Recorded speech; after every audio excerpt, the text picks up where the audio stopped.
bem-vindo, muito bem-vinda. Estamos no ar com mais uma edição do nosso Pod Pati, aqui genuinamente iguaçuense, de Foz do Iguaçu para o Brasil. É bom saber que você está aí curtindo, é bom saber que você também está compartilhando, está se inscrevendo, né, comentando. O Pod Pati é feito aqui na cidade de Foz do Iguaçu para o mundo, como eu expliquei já. Aqui nós falamos de política, nós falamos de entretenimento, nós falamos também de empreendedorismo, nós falamos de negócios. O programa sempre traz uma novidade, sempre traz personalidades de peso. E hoje eu estou recebendo aqui Bibiana Orsi, mãe cristã, policial federal, ativista da causa animal e dos direitos das mulheres e também das crianças, agente da Polícia Federal há 14 anos. Bibiana, seja bem-vinda. Muito obrigada, Tati. Que delícia poder falar com você. Você está muito bonita, viu? Tá? Obrigada. Eu acho que você tá mais bonita do que durante a campanha. A campanha eu tava te vendo assim meio cansada e meio. A gente fica assim, né? Carregar essas mangas e. Com certeza. Então, assim, aproveita, porque a gente ainda está em pré-campanha. É verdade. Porque quando você me encontrar lá perto do dia 2 de outubro, provavelmente eu vou estar com cara de Walking Dead andando por aí, né, amiga? Exige muito, né? Exige muito, fisicamente, mentalmente, mas faz parte do processo. Eu tô te sentindo mais feminina, na verdade. Acho que a palavra é essa. Feminina. E aí, feminina ou feminista? Feminina. Feminina, que bom, né? Eu não sei que parte da história a gente entendeu que era importante o feminismo. Eu falo porque eu fui enganada. Eu comprei umas ideias assim muito... que depois eu mesma vi o prejuízo. Conferi na família, conferi no meu... E hoje eu fico... Não, isso aqui não me... Isso aqui é feminismo. Eu falo, não, isso aqui... Eu sou tão contra o feminismo quanto eu sou contra o machismo. Exato, claro. Eu sou a favor do humanismo. Sim. Onde a gente consiga valorizar as pessoas, viver as diferenças. A mulher ela é muito poderosa por si, tem uma força sobrenatural da natureza quando ela é mulher. Uhum. E o feminismo tem muito de tentar nos nivelar por aspectos negativos do homem. Sim. Né? Mas essa é uma discussão que dá pra gente escrever um livro de 500 páginas e fazer trilogia. Total, né? total. Eu só fico triste de muitas meninas hoje replicarem um conteúdo que não entendem. Porque se você tiver um posicionamento consciente... Se você vai na história... Eu vou aceitar que você defenda, né? Porque a gente tem que respeitar, tem que ser democráticos. Né? Eu tenho direito a ter as minhas posições e a pessoa de ter posições opostas. Mas desde que essa posição seja consciente e seja madura. Né? Hoje se criam modismos que reavivam ideologias e bandeiras que nós já vivemos, já guardamos e hoje são retomadas assim com um conteúdo muito raso, muito vazio pelos jovens. Eu vou citar Margaret Thatcher, eu não devo nada ao feminismo, com toda certeza. Eu não devo nada. Tudo que eu conquistei foi porque primeiro, eu tive homens maravilhosos me ajudando. Não só homens e mulheres também me ajudando.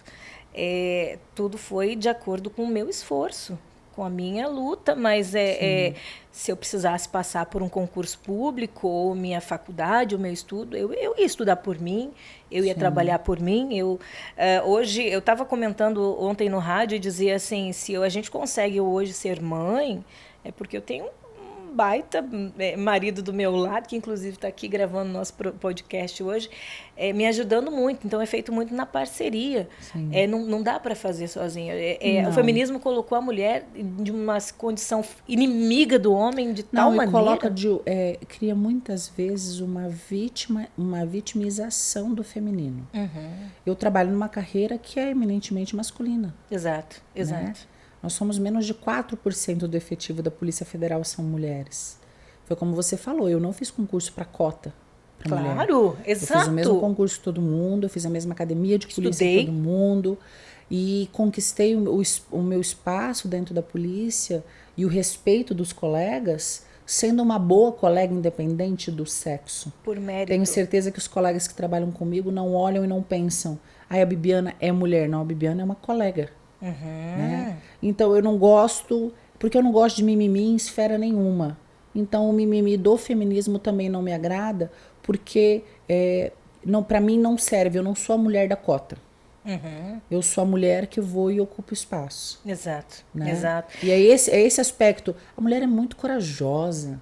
A mulher é multitarefas. Hoje, quando você fala em multitarefas, eu fui repreendida tempos atrás numa live por uma feminista falando assim: você aceitar que a mulher tem que ser multitarefa é porque você está sendo usada pela figura do machismo que diz que você tem que ser dona de casa, não, que você você tem que ser mãe, que você...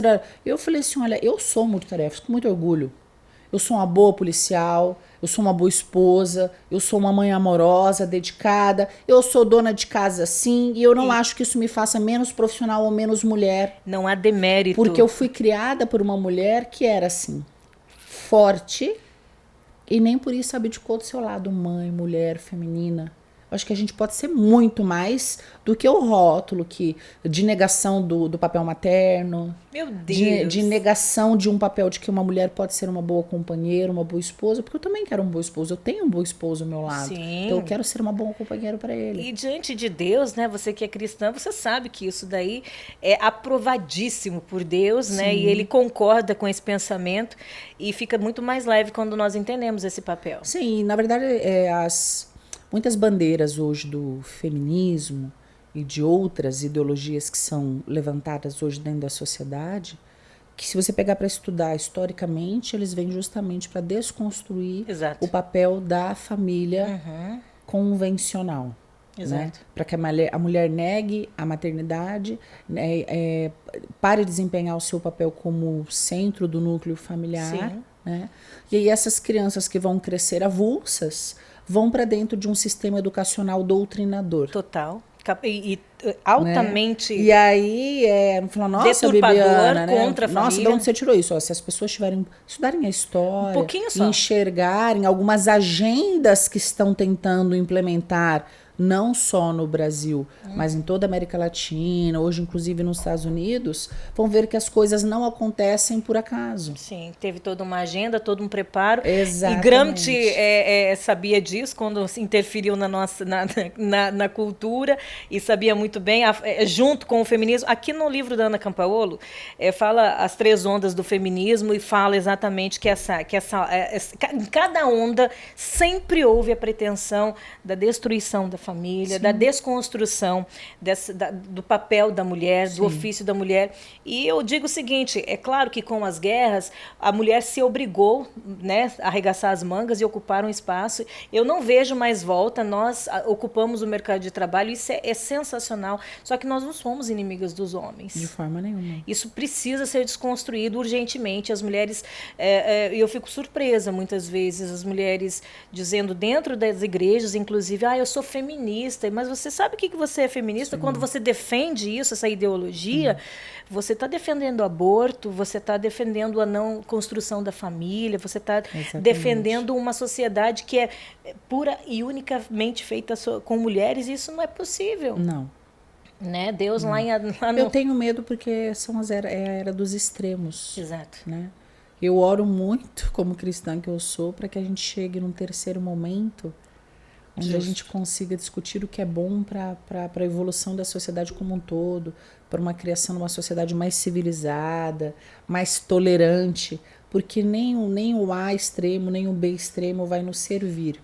Né? O ruim é que a gente vê todo mundo caminhando ladeira abaixo, despencando ladeira abaixo, nesse sentido de extremismo de esquerda, que para mim é absolutamente preocupante e aterrorizante para nós que temos filhos para criar. Meu Deus, a minha sogra fala assim, a minha preocupação é com os meus netos. Exatamente. Porque o que nós estamos vendo é que realmente está indo ladeira abaixo, as pessoas estão muito, muito presas a não ter fé. Né? A gente tem visto aí o quanto... a questão da destruição realmente da pessoa de Jesus Cristo. Eu fui esses dias admoestada após uma entrevista, uma manifestação, uma fala em público, e uma pessoa que é muito entendida da política chegou e falou assim, olha, Bibiana, você fala muito de Deus. Uau! Quando você faz essas manifestações. Eu vejo muita citação religiosa nas suas redes sociais. Olha, eu acho que isso é ruim porque nem todo mundo é crente, tá? E eu acho que você perde um público. Falou assim pra mim, né? E é um bambambam aí da política. E aí eu falei, olha... Conta quem foi. Deixa eu te falar uma coisa. Vou falar. Se alguém deixar de me seguir, se alguém deixar de considerar as minhas ideias, porque acho que eu falo muito de Deus, vai com Deus, meu filho. Porque eu falo de Deus hoje pra gente não ser proibido de falar de Deus amanhã. Porque Exato. Da forma como as coisas estão indo, a gente prova a nossa fé e a nossa cristandade é justamente nos momentos de dificuldade, não é quando tá fácil. Exato. E a gente vive um mundo hoje onde nós temos que mostrar o que são valores. Mostrar o que é ter fé de verdade e defender os valores que nós temos. E se nós não fizermos isso, que somos cristãos, que professamos uma fé, então quem vai fazer? Porque provavelmente esse político bambambam não irá fazer isso, né? Não, com certeza eu tive uma conversa muito fluente aqui com o Dallagnol e ele falava o tempo todo sobre propósito, missão, qual é realmente o nosso propósito aqui na Terra. Exatamente. E se ficarmos só num olhar ateísta e apenas humanista, né, sem que haja realmente uma preocupação com o eterno, vã é a nossa fé, vã é o nosso propósito aqui, a nossa missão foi perdida completamente. Exatamente. Aí a política não serve para nada. Não serve para nada. Eu sempre tive muito consciente. Não é uma passagem da Bíblia, mas é uma consequência de várias passagens. É uma interpretação de vários textos da Bíblia. Que você tira a mensagem do que muito lhe será dado, muito lhe será cobrado. Às vezes citam como se fosse uma passagem, mas não é uma passagem. Porque eu fui e sou muito abençoada. Sou filha de uma professora, uma mulher forte, dedicada. Sou filha de um agricultor inteligentíssimo, um pai amoroso. Nós passamos muitas dificuldades financeiras, mas Deus foi tão bom ao longo da minha vida que de pessoas que eu menos esperava, Deus me mandou o auxílio. Sim, que lindo. E eu levo muito isso no meu trabalho como policial. Tenho muito orgulho de ser policial federal, por conseguir lutar pelo que é justo, o que é certo dentro da nossa sociedade. E eu acabei vindo para a política justamente por esse chamado de continuar servindo. Não é fácil fazer política honesta. Não é fácil defender o que é certo. Não é fácil não ter preço. E eu não tenho preço, eu tenho valor. Exato. E muitas pessoas não entendem isso. Né? E as porque pessoas às vezes o homem eu já cansei de ouvir, Paty, o pessoal fala assim: Bibiana, você é honesta demais. Assim você nunca vai se eleger. E eu respondo a maior tranquilidade: olha, não é o que eu penso. Até porque ganhar ou perder a eleição é circunstancial.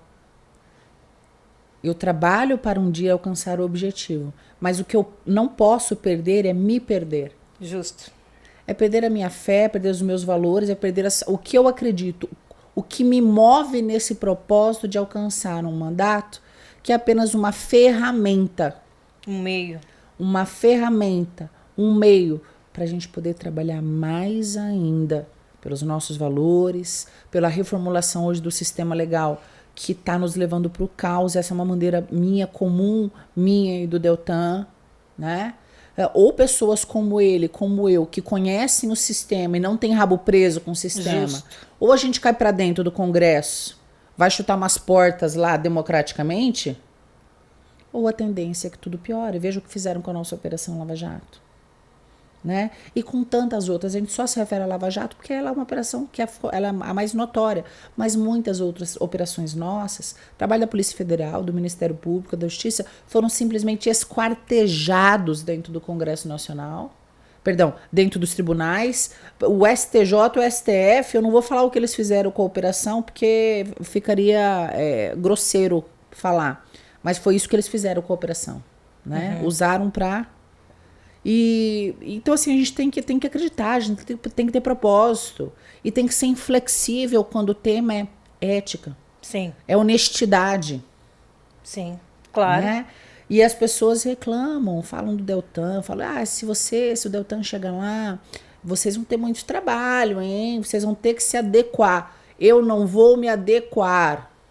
Eu não estou indo lá para servir na mesma forma daqueles que estão vendidos, daqueles que acreditam no sistema e mamam no sistema. Nós não estamos indo com o propósito de nos adequar.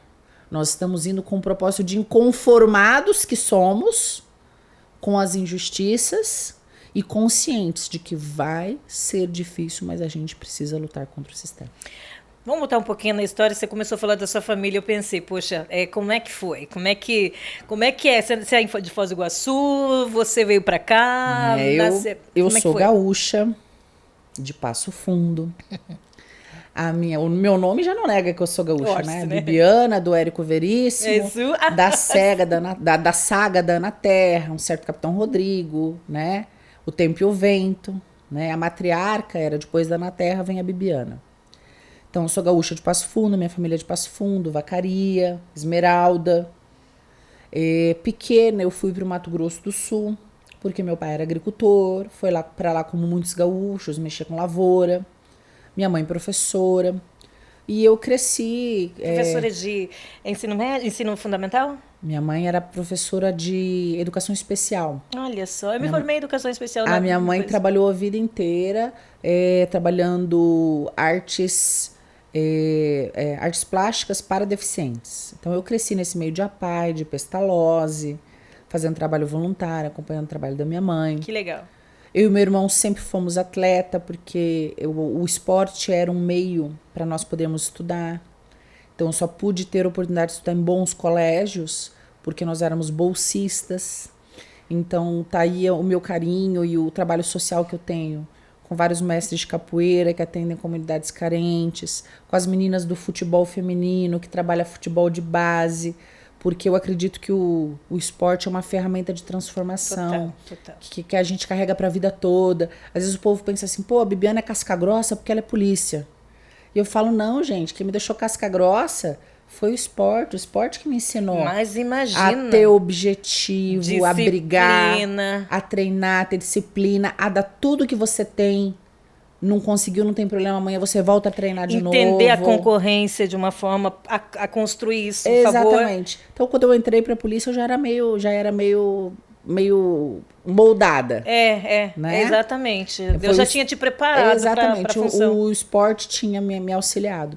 E aí formei em Direito, era professora universitária. Mas ser policial era uma meta sua? Você queria ou aconteceu? Achei interessante. Não, eu era professora, dava aula em cursos preparatórios para concurso, dava aula de diversas disciplinas do direito administrativo, direito constitucional, direito penal. Sempre pelo jeito, foi uma boa aluna pelo jeito, né? Sempre dedicada. Sempre. Então, dava aula e advogava, só que na advocacia eu me senti inconformada em ter que dizer para o meu cliente que mesmo ele estando certo, provavelmente não ganharia o processo. Segunda advogada que eu ouço falar sobre então, isso. É difícil você ser honesto com seu cliente, você manter uma banca razoavelmente funcionando. Me desculpe, né? Tem muitos que conseguem, mas é muito, muito difícil. Perdão. E comecei a estudar para concursos. E fazia várias provas focadas no Ministério Público, pelo meu perfil, né? Combativo. E no ano de 2004, abriu o concurso da Polícia Federal, me formei em 2002, em 2004 abriu o concurso da Polícia Federal, e eu nunca tinha pensado em fazer outra polícia, mas quando abriu a Polícia Federal, eu falei, não, a Polícia Federal é diferente. Você estava com que idade? Eu tinha 24 anos. Uau! Que bom, né, que aconteceu isso em tempo... E aí eu falei assim, não, a Polícia Federal lida com um tipo de bandido que eu quero prender. Olha só. Lida com um tipo de bandido que eu quero prender. E aí já estudava, me preparava. Foram 1.200 vagas na época, eu passei acho que no número 399 da classificação, passei bem. Muito bem. Fui fazer academia de polícia. E aí quando eu cheguei na academia de polícia... tinha aquelas histórias, né? Olha, cuidado, gente, Foz do Iguaçu nem a pau. Foz do Iguaçu é perigoso. Você estava lá em Passo Fundo ainda, lá no Rio Grande do Sul já? Não, eu morava em Campo Grande com a minha família. E quando eu fui fazer academia de polícia, fui para Brasília. E aí lá em Brasília tinha toda aquela mítica sobre os tiras, os canas aqui de Foz do Iguaçu, né? Gente, Zerinho, não pode ir lá pra Foz do Iguaçu porque tem muito bandido, lá é cheio de esquema, e você vai pra Foz do Iguaçu, você vai ser demitido. Sério ou que os você caras falam isso? Sim. Sério? Sério? Então. E aí tinha vaga na academia pra São Paulo, pro Rio Grande do Sul, aí tinha pra cá. E aí eu lá na minha inexperiência, mas já com alguma visão de vida, porque eu comecei a trabalhar com 12, 13 anos de idade. Sim. Aí eu fiquei pensando assim, Bibiana, olha só, você vai pra Foz do Iguaçu. Todo mundo não. Eu falei, você vai pra Foz do Iguaçu, eu pensando com os meus botões, sabe por quê? Porque deve ter muito trabalho. Fronteira é lugar onde ou vai ou racha. E se você for para você ser policial, lá você vai aprender a ser uma boa policial. Com certeza. E se não for para você ser policial, logo você vai ver que não é o seu caminho e você volta a se dar para outra coisa. Já pensando no futuro. Já Resumo da ópera. Bebi água do rio, nunca mais fui embora. Quando você decidiu ser policial, qual foi o posicionamento dos seus pais? O que eles diziam? Contra. Eu era uma professora universitária, advogava, então minha família sonhava me ver, né, promotora, procuradora, juíza, né? O meu irmão mais novo já fazia faculdade de medicina. Então na minha família eu costumo brincar, né? Todo mundo é normal, né? E aí o pior é que eu comecei a trilhar um caminho que acabou desviando outras ovelhas. Porque quando eu fiz, era o fim da picada ser policial, né? Era contra tudo que a minha família queria pra mim. Mas contra tudo o quê? Quais eram os valores ali? Vai virar porque as famílias, assim, hoje até, faz parte da visão que a nossa sociedade tem da segurança pública. Isso que eu quero extrair de você. Né? Nenhum pai sonha que o filho vista um uniforme para trabalhar com alvo nas costas, pra você botar um uniforme de polícia e pendurar um alvo nas costas. Claro. Então, se você perguntar pra minha Bibiana, você quer que seu filho seja policial? Eu vou falar pra pessoa, espero que não.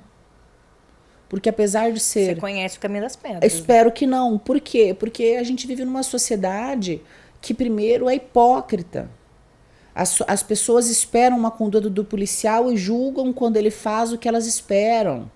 Sim. Né? A sociedade hoje se posiciona sempre a favor do bandido. É o direito dos manos. Parece que o policial nunca é humano o suficiente para ter a proteção. Mentalidade comunista, né? 30 anos aí ouvindo só isso, então, né? assim, quando eu falei, vou fazer concurso para a Polícia Federal, minha família foi toda, não, continua estudando para o Ministério Público, vai ser juíza, vai ser qualquer coisa. Eu falei, eu vou.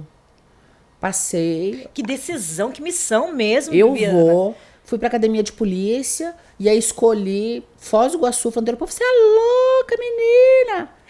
E aí, assim, mas assim, eu sempre fui muito, tipo, eu tinha um chamado. Sim.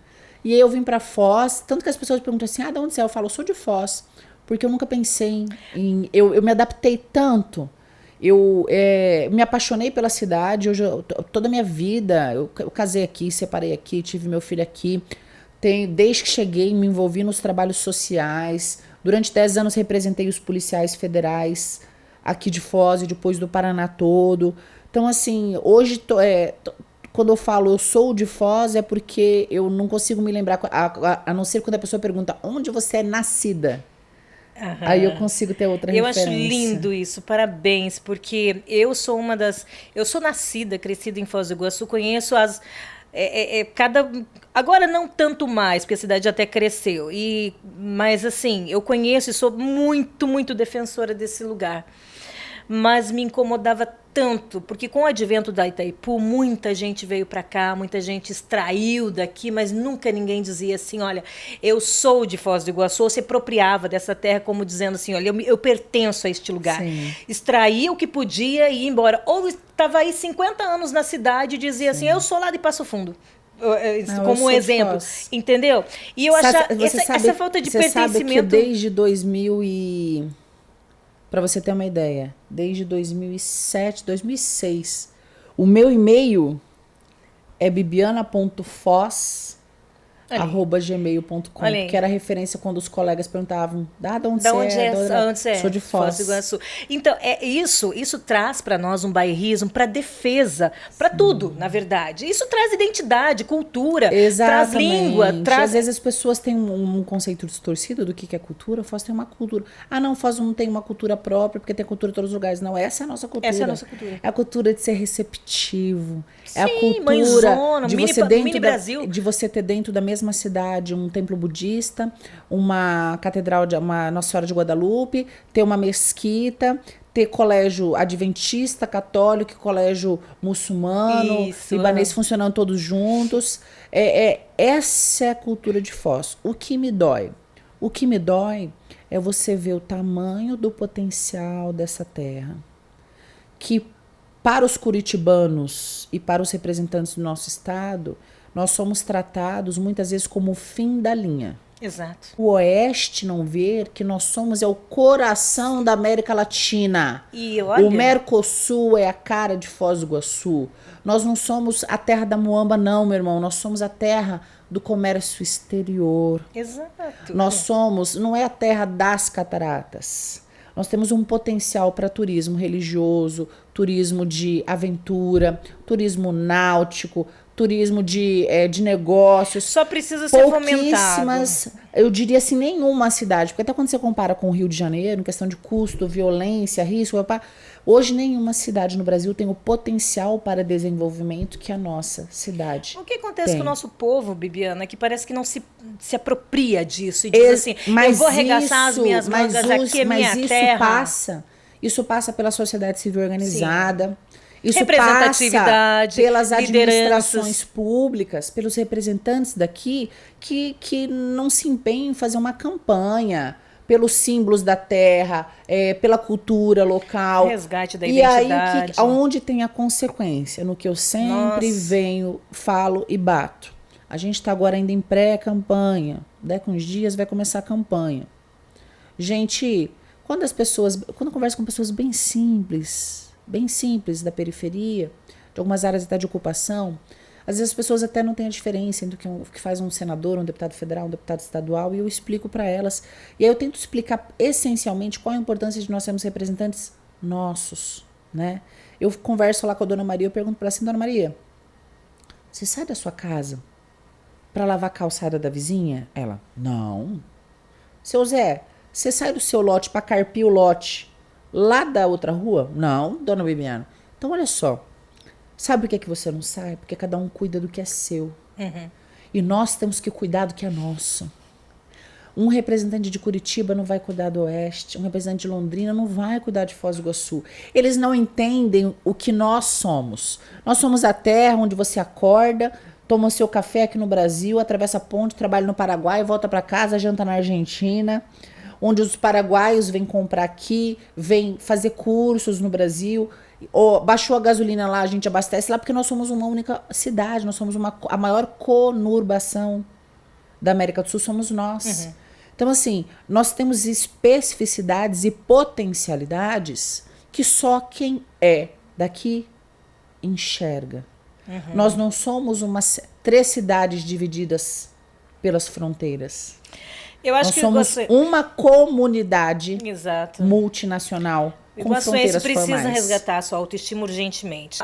Nosso pertencimento ele começa sim pela cultura, e esse trabalhar precisa ser feito nas escolas, precisa ser feito pelas lideranças, e o iguaçuense tem que estar inquieto com isso. Exatamente. Ele tem que cobrar também as lideranças. Sabe por quê? E com certeza, representatividade de fora não vai resolver problema da cidade. Não, porque senão as pessoas, como elas não têm essa identidade, elas acabam sendo atingidas por aquela síndrome do vira-lata, de achar que vai fazer um evento que o cantor de fora é melhor, né? Que o palestrante de fora é melhor. Só que, Bibiana, tudo de fora, e ficam nessa importação. Vai fazer contrato? Gente, vamos contar com a empresa daqui, vamos contratar gente daqui, vamos valorizar quem pisa no mesmo chão. E a gente daqui vamos estudar para fazer valer a credibilidade. Exato. Mas em muitos pontos a gente tem muita gente boa e fica com essa de síndrome de vira-lata, de que o que é de casa não é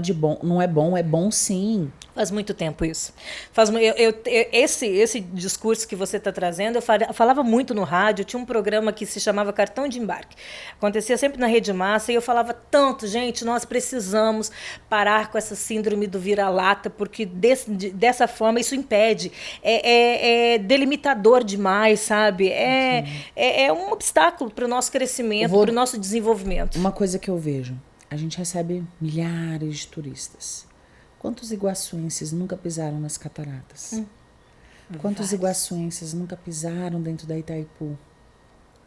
Como é que uma pessoa vai ter orgulho do que não conhece? Mas, Bibiana, vou falar uma coisa para você. As nossas as empresas que aqui estão, elas devolvem muito pouco para o iguaçuense. Devolvem, concordo. E assim, teve renovação recente da concessão, por exemplo, do parque. Pois é, tá aí. Né? Acho que daqui a 2 anos ou 3 anos tem a do Macuco, que vai ser... Macuco, olha só, Parque, Itaipu Nacional. Quanto disso é devolvido, investido para Fica lá. A cidade? Quase zero. Quando eu falo a cidade, não é o prefeito, não. Quanto é investido para o povo? Quanto é revertido em obras e serviços para o povo? Não estou falando de descontinho para a gente conhecer lá a pasta da comunidade. Não, e também trabalhos sociais. Por que um Macuco Safari não banca aí para todas as escolas os cursos de inglês? Acessibilidade. O iguaçuense falando fluentemente o inglês. É uma das ideias, eu estou só ventilando aqui. Por quê? Porque nós poderíamos, então, ter ações que o iguaçuense... Poxa, olha a autoestima sendo resgatada, eu não preciso gastar, o Macuco está me bancando. Seria uma das ideias. Sim. E tantos outros projetos que poderiam estar sendo desenvolvidos por essas instituições que faturam muito, com belezas e atrativos nossos. Sim, é concordo. nosso, é do iguaçuense. Mas, Bibiana, essa questão de analfabetismo funcional, ela é nacional. Nós temos um ex-presidiário disputando a presidência da República e existem pessoas concebendo a possibilidade. Você que trabalha com lei, que é policial, que sabe que bandido é bandido, inocente é inocente, eu fico revoltada. Cidadão é cidadão. Eu fico revoltada com isso pelo seguinte, quando me fala assim, eu quero o Lula de volta. Eu falo, eu também. Lá na custódia da Polícia Federal, que é o lugar dele. No presídio, né? Quando a pessoa vem argumentar o porquê eu não concordo que o presidente Lula concorra sequer ao cargo, eu pergunto para ela o seguinte, você se lembra do Abdel Maci? Aquele médico que dopava as mulheres que faziam inseminação artificial com ele, e ele ia lá e estuprava as mulheres sedadas? Ao exemplo desse anestesista que esses dias foi flagrado fazendo a mesma coisa. Então vamos dizer o seguinte, vamos comparar. Se amanhã o Abdel Maci for anulado o processo dele por problemas de vírgulas processuais, vão lá e anulam o processo dele. E aí, como ele tem bastante dinheiro e advogados, né, caríssimos, porque existem justiças diferentes no nosso país, depende do quanto você pode pagar, né? E aí ele vai lá e ele consegue que o CRM devolva o registro dele. Te pergunto, você vai lá marcar uma consulta com ele? Você acha uma mulher que vai querer ser atendida por esse cara? Por esse lixo? Então, é o mesmo que estão tentando fazer com o Lula. Ele nos estuprou. A nossa dignidade, a nossa democracia foi escrachado. Ele não foi condenado por um juiz. Ele foi condenado por um juiz, um tribunal, várias turmas colegiadas. As penas foram sendo aumentadas. E hoje ele está aí, querendo voltar para a cena do crime. Exato. Querendo voltar para a cena do crime. E aí, assim, as pessoas têm liberdade, gente, de ter ideologias diferentes, posicionamentos políticos diferentes, mas votarem um condenado sabido e provadamente bandido. O que eles fizeram com a nossa democracia. E o que eu tenho medo? Porque essa ala política, eles não têm um projeto de governo para o nosso país, eles têm um projeto de poder. Exatamente. Um projeto de poder. E as pessoas estão assim, parece que anestesiadas, entorpecidas, criando comparativos. Passionais demais. E absorvendo comparativos, por exemplo. Ai, porque quando o Lula era presidente, o gás custava X, tá? E nos Estados Unidos custava quanto nessa mesma época? E na Argentina, e no Chile. Ai, porque quando era o Lula... Há quantos anos atrás? Há uma década? E nem nessa época, amiga, nem nessa época havia essa verdade absoluta que eles estão aí argumentando, porque enquanto ele colocava o gás, talvez aqui, milhões eram roubados ali, e a gente viu todo o processo aí circulando. O que mais me incomoda é que existe uma passionalidade burra, uma passionalidade que é de um sentimentalismo, uma narrativa sentimental. A gente trabalha com storytelling, todo filme, eu coloco uma trilhazinha bem suave, eu coloco um slow e o cabelinho assim, ó, só voando um pouquinho. E se eu puder fazer a atriz chorar um pouquinho, eu já conquistei o coração de 300 milhões de pessoas. Exatamente. Eu manipulo, eu deturpo, eu coloco aquilo e parece que, infelizmente, a trilhazinha sonora, o cabelinho voando no vento ali, isso tem muito mais comunicação do que a verdade. Eu prefiro, às vezes, a verdade brutal. Brutal. Eu sou dessa política. Do presidente aí. Bolsonaro, que é humano, possui falhas como qualquer pessoa, só que ele é de uma verdade que muitas vezes o brasileiro não quer ouvir. Né? E assim, nós temos que saber separar a verdade dos personagens. Justo. Né?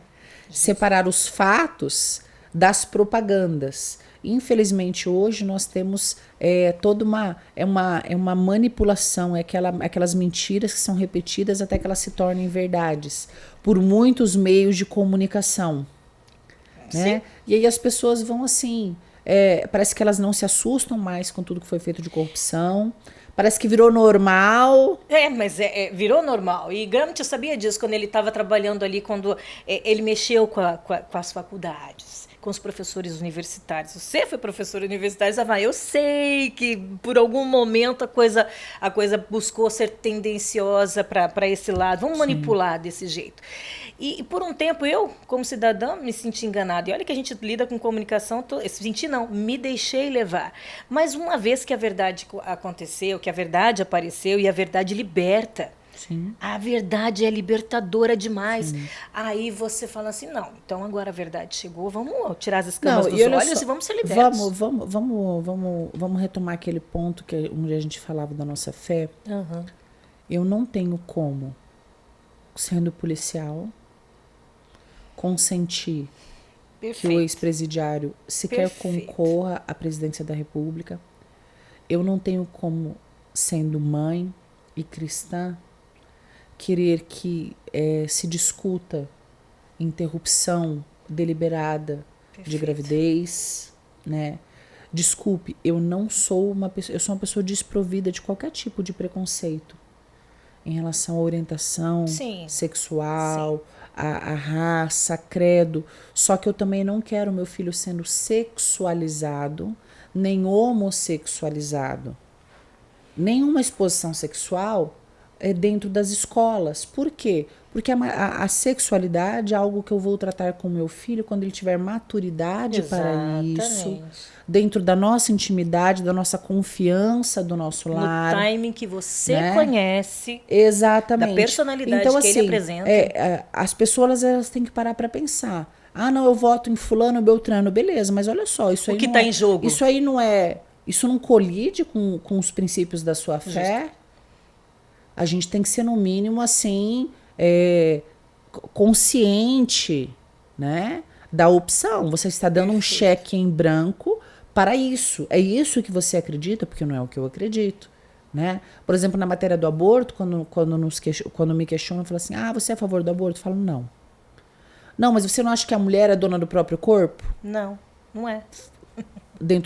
Se o corpo dela só estiver vazio, sem ninguém dentro, ela até é. São dois corpos que estão ali. São dois corpos, é o continente e o conteúdo. E o conteúdo não está sendo questionado. E o conteúdo. Não tem o direito de dizer se quer viver ou morrer. A mulher é dona da sua própria... Olha só, num país onde a gente não pode discutir por matéria constitucional a pena de morte para um homicida reincidente, onde quando a gente fala em castração química para pedófilo, para estuprador, os direitos dos humanos gritam até perder a voz, né? Então, se eu não posso punir com a pena capital ou com penas cruéis pessoas reincidentes em crimes tão baixos, tão violentos, como eu vou discutir a morte de um inocente? Não, e eu não gosto da ideia meu corpo, minhas regras, porque eu vou para a Bíblia. Eu vou para a Bíblia. O que você é do seu corpo?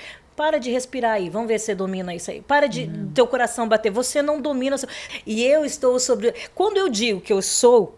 Quando eu digo que o meu corpo, minhas regras, eu estou abolindo a existência de Deus e estou dizendo aqui, ó, o negócio é eu e eu.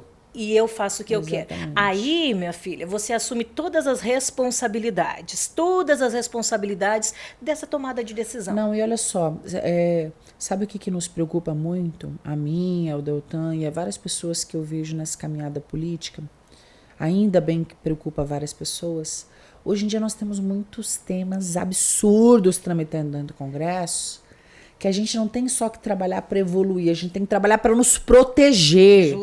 Justo. Porque não tá lá com o nome liberação do aborto. Tá lá com o nome financiamento para planejamento familiar. Tem texto lá, eu defendo educação moral e cívica nas escolas públicas e privadas. Eu quero ensino religioso. Ai, mas o Brasil é laico.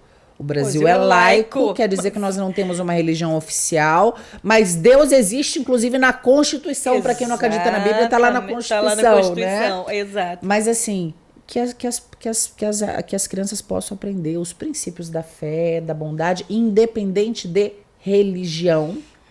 O ensino religioso é diferente do ensino da religião. A fé, ela é inerente à religião. E hoje, por exemplo, tem projeto dentro do Congresso Nacional querendo proibir toda e qualquer escola confessional.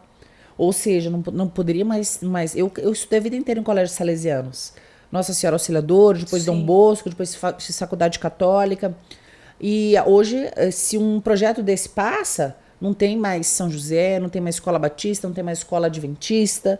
Então, assim, como se os pais não pudessem ter esta opção. E eu pergunto, que mundo querem construir onde seja proibido associar a educação e a religião? Que mal traz. Mas, Bibiana, essa é uma ideia comunista que eles provocam um caos, eles encontram soluções absurdas que não funcionam e daí tá aí como os Estados Unidos implodindo de dentro para fora, que perdeu totalmente essa liberdade de expressão que vem, que nasce de lá, que nasce com uma força incrível e que nasce da defesa, da capacidade, da defesa de se professar a fé que deseja.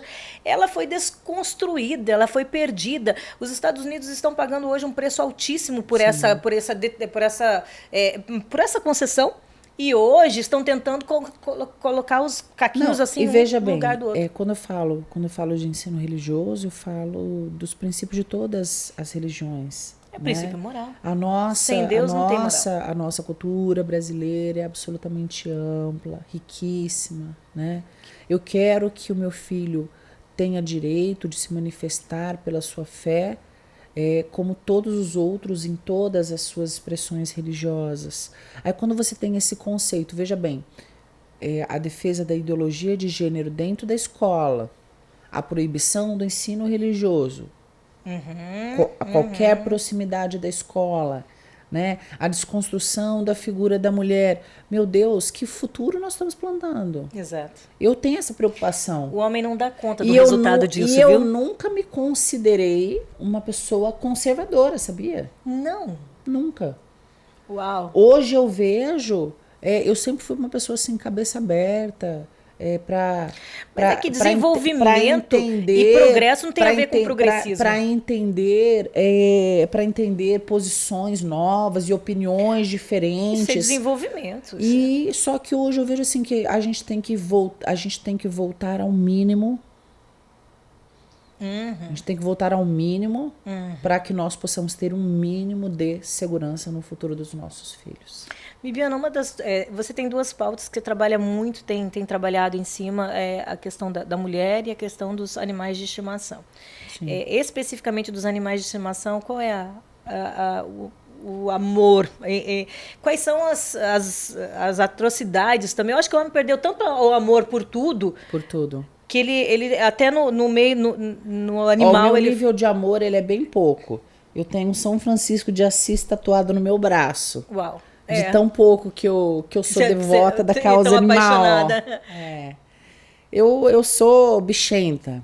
Eu cresci numa casa sempre cheia de cachorros, de gatos, na fazenda, no meio das galinhas. Se você pegar foto minha de 1 aninho de idade, estou no meio das galinhas, dos porcos, em cima de cavalo. Mas está precisando de lei para os animais? As pessoas parecem me trocando, assim, substituindo. Hoje você é capaz de pagar, ter uma penalidade muito maior por ter agredido um animal do que por um ser humano. Tá, olha só. Nós temos que afastar o conteúdo de uma política pública do bem-estar animal dos extremismos que muitas vezes se constroem. Tá? Sim, é uma provocação que eu desejo. Eu tenho um trabalho de mais de uma década ajudando no resgate de animais, atendimento de animais que não tem socorro, porque a gente não tem rede pública, nem subsidiada. Eu combato muito, para mim, desenvolver uma política pública do bem-estar animal, não é ir lá e dar um pouquinho de ração para os animais e as pessoas não morrer de fome. Isso é assistencialismo. E eu sou contra assistencialismo, seja para qualquer nível. Em todos os níveis. Então, assim, o que eu combato, nós precisamos formar pessoas melhores, crianças e adultos melhores, que respeitem o animal. Né? Você não é obrigado a ter um animal. Que tem uma autorresponsabilidade, mas se você tiver um animal, você tem que ter limite, sim. Você tem que ter limite, sim. Né? Não adianta você criar uma lei como a Lei Sanção e não ter estrutura para fiscalizar, estrutura para atender. Óbvio que às vezes as pessoas me questionam, Bibiana, eu não concordo com esse negócio de causa animal que você defende, não. Sabe por quê? Porque tem gente morrendo na fila da saúde. Porque o dinheiro que você vai comprar ração... Você podia estar dando cestas básicas para as pessoas. Gente, uma coisa é uma coisa, outra coisa é outra coisa. São causas que precisam ser atendidas. Eu não concordo com o dinheiro público hoje, na condição que nós temos da administração pública. Eu não concordo com o dinheiro público sendo gasto diretamente para comprar ração. Eu não concordo. Mas você tem N formas de incentivar a iniciativa privada, de criar penas alternativas, que você gere a captação para a formação de um banco público de ração sem ter investimento do dinheiro público para isso. E pode-se muito bem organizar a casa para a coisa funcionar. Exatamente. A gente tem que investir em castração, só que, desculpa, mas não é sem castração que estão fazendo em muitos municípios, inclusive aqui, que é para inglês ver. Vai lá, faz meia dúzia por mês, não vai adiantar. E o projeto castração, ele vai... Eu nem sei se aquele dinheiro que foi aplicado lá precisava de tudo aquilo. Vamos demorar anos e anos, 10, 12, 16 anos, castrando massivamente para que a gente tenha um controle volumétrico aceitável. E aí, com essa população de animais muito menor, nós vamos conseguir dar um atendimento. Bibiana, de novo, lá vem o dinheiro público. Não, nós temos as faculdades. Nós podemos construir parcerias com a iniciativa privada e não precisa ser gratuito, basta que seja acessível. A sociedade só precisa se organizar. Né? Precisa ter uma representante assim, para mostrar eu sou defensora da causa animal, sim, e vou ser a vida toda. A minha casa tem simplesmente 10 animais, 5 gatos, 5 cachorros, tudo junto misturado. De raças muito diferentes? Não, a maioria sem raça, tudo genérico. Era aqueles esgualepados, sarnento, atropelado, aqueles que ninguém ia querer adotar, acaba indo para lá em casa. E hoje estão uns bola desse tamanho, assim, gordinho, safado. E são meus filhos, né? Eu vou defender a causa animal a vida toda, porque para mim é uma questão minha. Eu cresci assim e é uma questão de fé. E tem demanda? Só que pessoas vêm em primeiro lugar. E a partir do momento que nós formarmos pessoas melhores, os nossos animais também vão viver melhor e vão sofrer muito menos. O foco são as pessoas. Através das pessoas, nós vamos construir um futuro melhor para os pets também. E as mulheres? As mulheres, mulheres, vocês são tão poderosas, mas tão poderosas e às vezes se diminuem tanto, né? A mulher é capaz de tudo, inclusive de se anular e desaparecer no meio da violência psicológica, de aceitar violência material, violência física.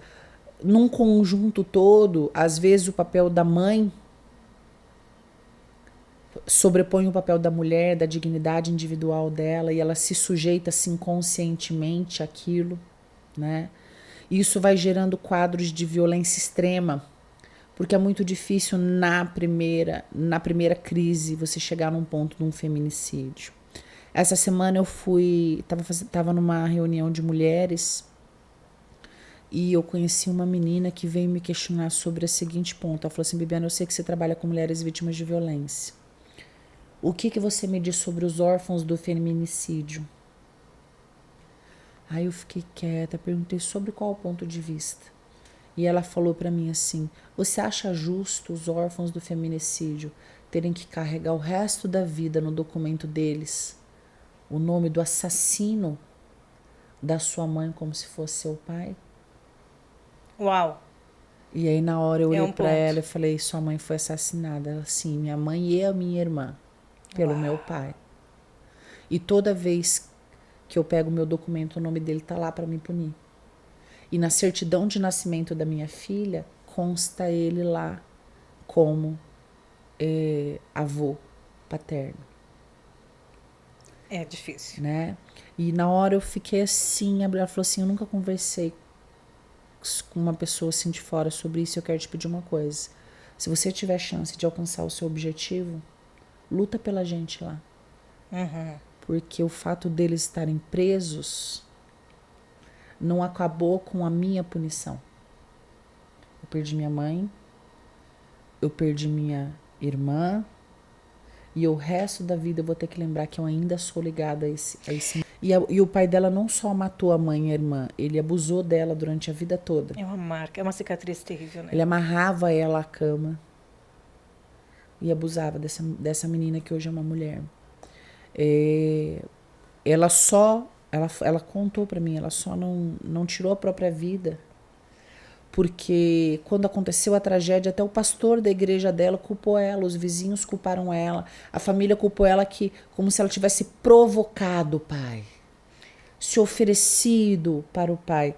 Olha como a sociedade, ela precisa. É mais fácil culpar uma criança do que assumir que nós somos omissos, que ninguém percebeu todos aqueles sinais. Antes da mãe ser morta e da irmã ser morta, e a irmã tinha sido abusada a vida inteira, ela pediu socorro várias vezes para a mãe dela. Então a mulher, quando ela entra nesse ciclo de negação e o medo de os filhos passarem necessidades, e é difícil porque a mulher não é vítima só da violência física, mas daquela violência psicológica massacrante dentro da... Mas nós estamos falando de um grupo de mulheres. A gente precisa, por exemplo, a cultura do estupro, né? Não existe cultura do estupro, existe.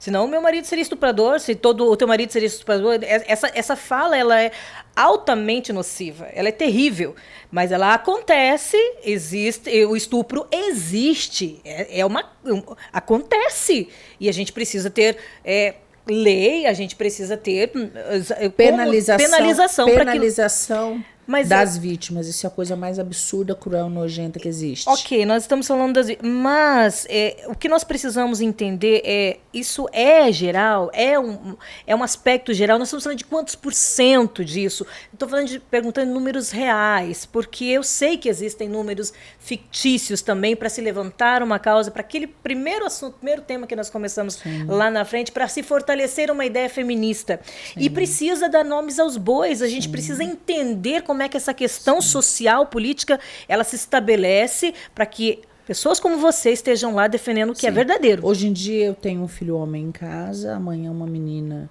que às vezes até a menina teve algum interesse nele, não foi correspondido, ela vai lá e faz uma representação. É nesse ponto que eu quero chegar. Faz uma acusação de violência sexual e destrói a vida de um rapaz.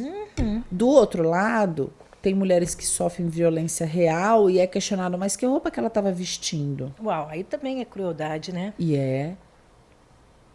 uma pastora acompanhou uma menina que o cara o vagabundo invadiu a casa, estuprou a menina, ela estava de pijamas. E foi questionada na delegacia de polícia, mas quando isso aconteceu, ela estava vestindo o quê? Tá, essa linha se ela tivesse nua dentro do banheiro ou da casa dela e o cara invadiu, estuprou essa menina, que diferença faz que roupa? A roupa dela é responsável pelo estupro? Né? Então, olha só. Nós, como eu disse, nós vemos uma era perigosa de extremos. De um lado, um homem manifestar interesse numa mulher, né? Ser galanteador, né? Demonstrar o interesse hoje é assédio.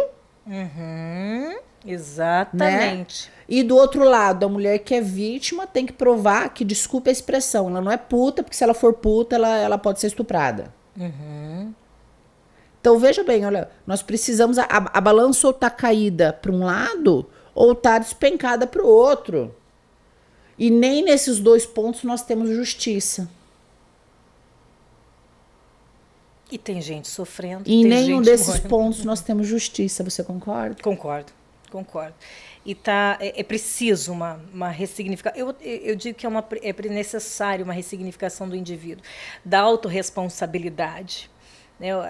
E aí eu gosto da sua fala, quando você diz assim, olha, a mulher é de um poder que ela desconhece. E ela precisa... o primeiro poder é se conhecer, quem ela é e quem ela não é. Sim. Quando ela entende isso, ela consegue formar ali uma sociedade dentro do seu lar. Sim. Ela consegue transformar o seu ambiente. E aí ela consegue, vamos dizer assim, ser geradora de transformação através da sua vida. Pensa? Formar mulheres melhores e homens melhores, porque somos nós que educamos os nossos filhos, né? Passar, eu não gosto da palavra empoderamento, mas passar amor próprio, né? Passar dignidade, respeito. Meninos que respeitem e amem mais as suas mulheres, meninas que se valorizam, mas têm orgulho de serem mulheres e serem femininas, né? Acho que nós todas vamos fazer parte dessa revolução verdadeira. Aí, Bibiana, aí. Dessa revolução verdadeira que nós precisamos construir. Que futurista essa sua frase, que contemporânea ao mesmo tempo. Bibiana, não é sobre armas, mas sobre liberdade. E aí, mulher? Sobre a liberdade de ter armas? Aí você perguntou para a pessoa, olha, eu sou defensora do porte de arma, defendo como direito constitucional a você poder exercer a sua autodefesa. Ninguém é obrigado a ter, mas porque as pessoas têm a opção de ter. É uma falácia, uma mentira dizer que o número, as armas aumentam o número de homicídios, né? O número de armas de bandidos, de vagabundos não diminuiu nesse país por conta do Estatuto do Desarmamento. O que, ao contrário, ano após ano a gente aprende mais armas, os crimes são mais violentos. Fizeram foi desarmar o cidadão de bem ou empurrá-lo para a ilegalidade. Porque eu vou te dar o exemplo de várias situações onde o porte de arma ele existe, ele é fático, só que não reconhecem. Um vigilante, se for para proteger o dinheiro do banco ou a propriedade privada, ele porta arma. Mas ele saiu do trabalho, aí ele não é digno... Ele não é de confiança para portar uma arma. A maioria das guardas municipais, os guardas só podem portar armas enquanto estão em serviço. Agentes penitenciários, terceirizados do sistema penitenciário. E aí vai indo uma lista infindável de, se for por dinheiro ou num interesse patrimonial, aí e político também, institucional, aí pode. Mas para você exercer, eu não estou dizendo que armar as pessoas vai resolver o problema da violência. Mas enquanto nós não resolvemos a questão da violência, que é social, as pessoas têm que ter direito sim de prover a defesa individual, própria e da sua família, porque não tem polícia para todo mundo. Não tem. E o mesmo direito que eu exerço por ser policial, de estar armada, de proteger o meu filho, de proteger a minha família e de servir usando a minha arma, servindo para proteger a sociedade, eu defendo sim. Inclusive, falo nas minhas palestras para mulheres vítimas de violência que nós teríamos muito menos feminicídio se as mulheres tivessem oportunidade. Autodefesa, sim, curso de autodefesa. Porque não adianta dar uma arma para alguém que não saiba se portar com uma arma. Mas se as meninas fossem incentivadas, as crianças, adolescentes, a saber princípios de legítima defesa, de defesa pessoal, e crescendo, saberem usarem uma arma, sim. Né? Eu quero ver o bandido vir estuprar uma policial armada, uma mulher armada, uma atiradora. Eu acho que vai dar ruim para ele, né? Você viu essa semana então as irmãs do Coque, você viu as irmãs do Coque que o cara foi tentar assaltar a irmã do Coque da igreja, ela depois ainda orou para ele, se fosse morrer. Mandou ele para Jesus e depois orou por ele. Exatamente. Não, mas ela tava encomendando a alma, acho, pelo jeito, então, não sei como é que terminou a história lá, então, mas estava lá orando por ele. Não, mas eu acho absurdo que vai aumentar. Tiazinha, e ainda segurando certinho. Nós temos mais mortes no trânsito do que por armas de fogo. E ela é para defesa, ela não é um ataque.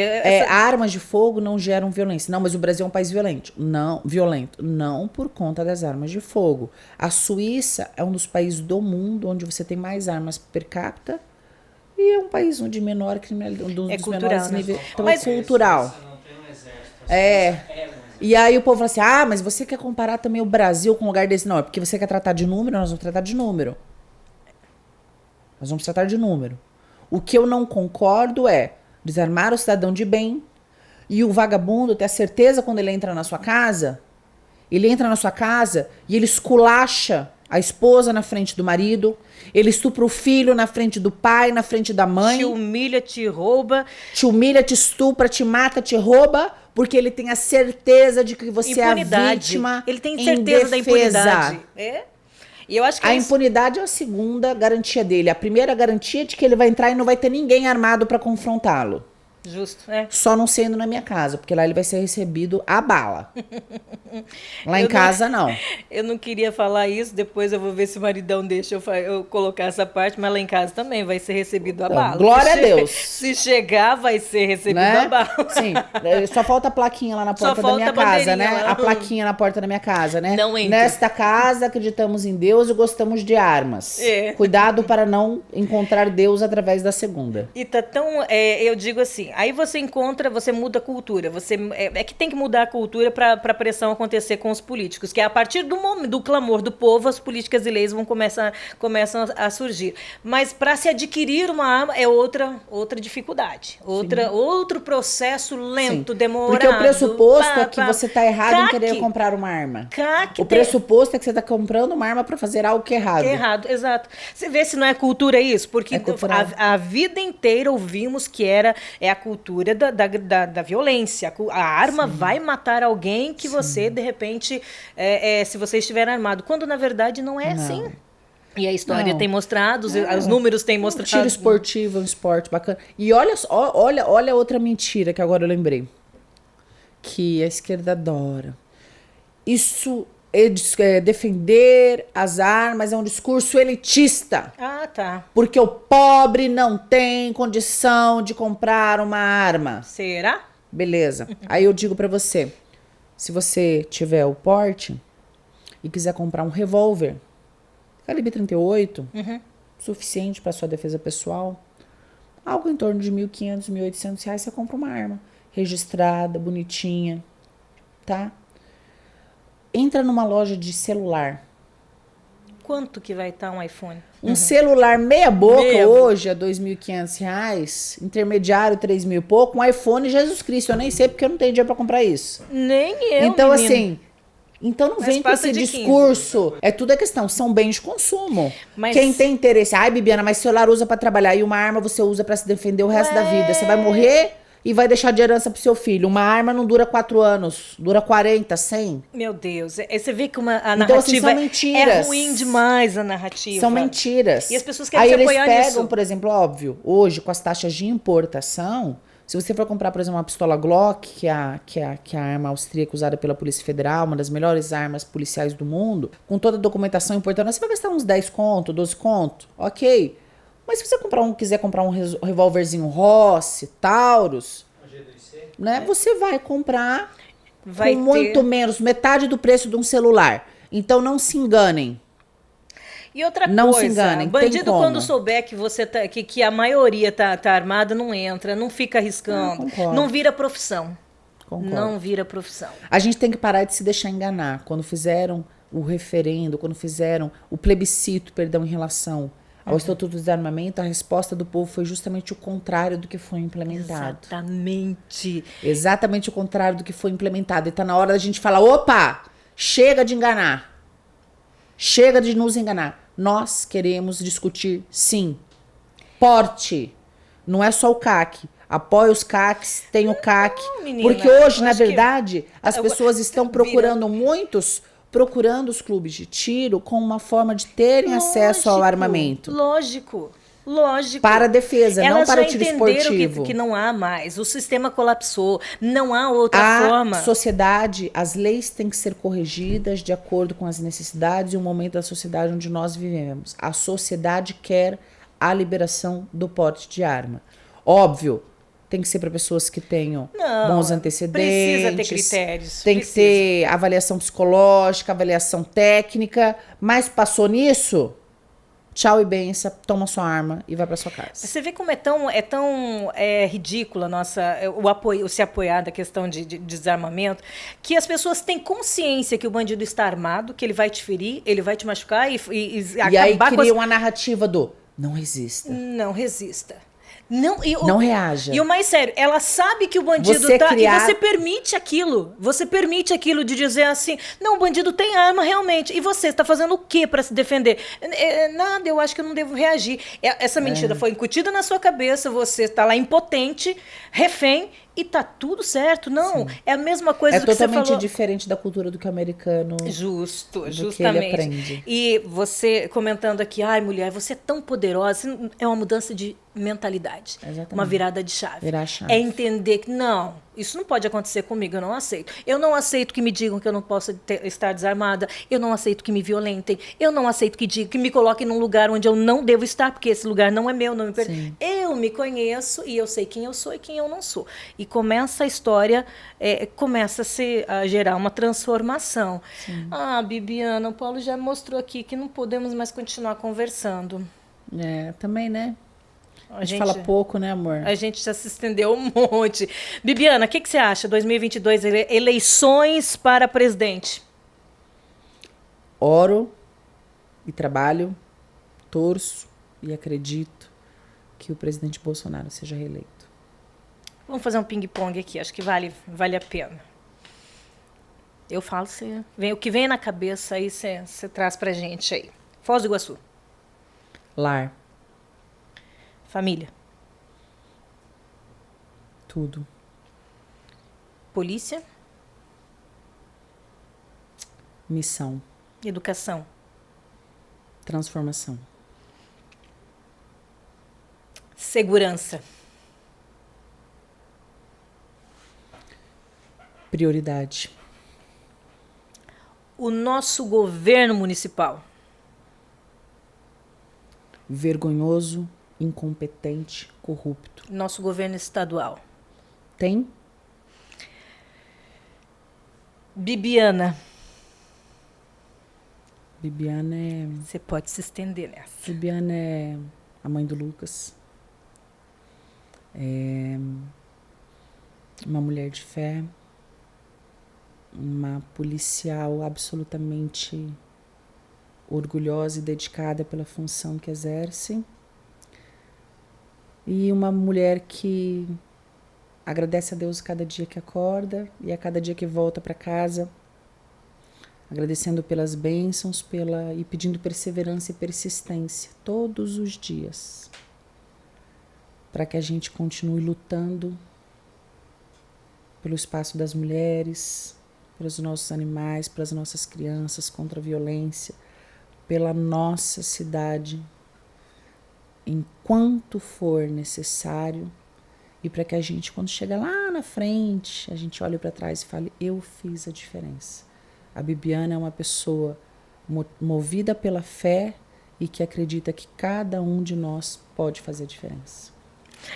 Muito bem, Bibiana. Eu agradeço demais a sua disposição por ter vindo, por ter me deixado conhecer um pouquinho mais. Tenho certeza que tem muita gente que fala, olha, eu não conhecia esse lado da Bibiana, eu não sabia que ela pensava desse jeito. Olha que mulher inteligente. Você é pré-candidata a deputada federal pelo Podemos, pelo estado do Paraná. Sim. E eu desejo que você tenha, assim, realmente uma jornada de sucesso. Você já tem um capital político muito interessante, porque você, né, foi candidata a vice-prefeita no último pleito para prefeito de Foz do Iguaçu e fez um trabalho lindo, lindo realmente, de dedicação, de ouvir a comunidade, tem essa paixão. E eu sinceramente não sabia que você tinha Foz do Iguaçu como lar. E aí eu falei, olha, essa mulher conquistou meu coração agora. Essa mulher é das minhas. Eu gostei muito de ouvir isso. E só essa palavrinha já muda o nosso olhar para a pessoa. Desejo, você falou assim, Patrícia, a campanha já está fluindo, tá voando. Pré-campanha tá fluindo, tá voando, tá bem a aceitação, as pessoas estão curtindo, isso é um capital político importante que você teve, mas olha, eu desejo toda a energia do mundo, força, vigor mesmo, como tá lá no Salmo 84, vigor mesmo, e eu torço para que você vença e no que você precisar da gente, conta com a gente. Muito obrigada mesmo, acreditem que coragem a gente tem, rabo preso a gente não tem. Força para brigar a gente tem, e medo das pessoas que se aproveitam vivo do sistema a gente não tem. Então, para você e todo mundo que vai assistir o nosso podcast, eu só quero pedir uma coisa: acreditem, lutem e quando puder, orem uma Ave Mariazinha para Bibiana que ela agradece, tá bom? Obrigada, Bibi. Obrigada mesmo. Gente, ficamos por aqui. Foi bom demais, né? Eu tenho certeza que você queria mais conversa. A gente nem trocou assim, no mais profundo lá da polícia. Mas a gente acredita que já a Bibiana possa voltar e trazer muito mais louros, muito mais histórias pra gente. Obrigada pela sua audiência. A gente na semana que vem tá de volta com mais um Pode Parte. Um forte abraço. Valeu, pessoal. Tchau, tchau.